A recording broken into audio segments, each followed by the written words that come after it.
আছি সিমলা ব্যায়াম সমিতিতে এবং এবছর তারা 100 বছরে পা দিল। প্রত্যেক বছরের মতো এবছরও এক অন্য ঘরানার চমক নিয়ে তারা হাজির হয়েছে। গোটা মণ্ডপ জুড়ে, গোটা মণ্ডপের দেওয়াল জুড়ে রয়েছেন সেই সমস্ত গুণী শিল্পীরা, বলা যায় মনীষীরা, যাদের পদধূলিতে ধন্য হয়েছে আমাদের ভারতবর্ষ, আমাদের ভারতের মাটি।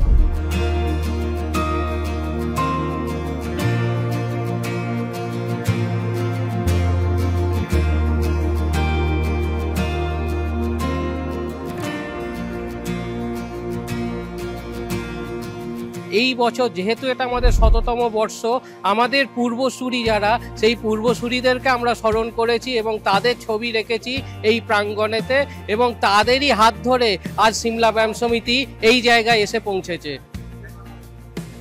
এবছরের যে তাদের নতুন ভাবনা এবং এই গোটা মণ্ডপ জুড়ে যে মনীষীদের ছবি দেখা যাচ্ছে, তাতে বলাই বাহুল্য যে সময় বাড়ার সঙ্গে সঙ্গে আস্তে আস্তে এখানে লোক সংখ্যাও কিন্তু সেই পাল্লা দিকেই বাড়তে থাকবে। ক্যামেরায় অভিষেকের সঙ্গে আমি অর্পিতা, সিএন ডিজিটাল।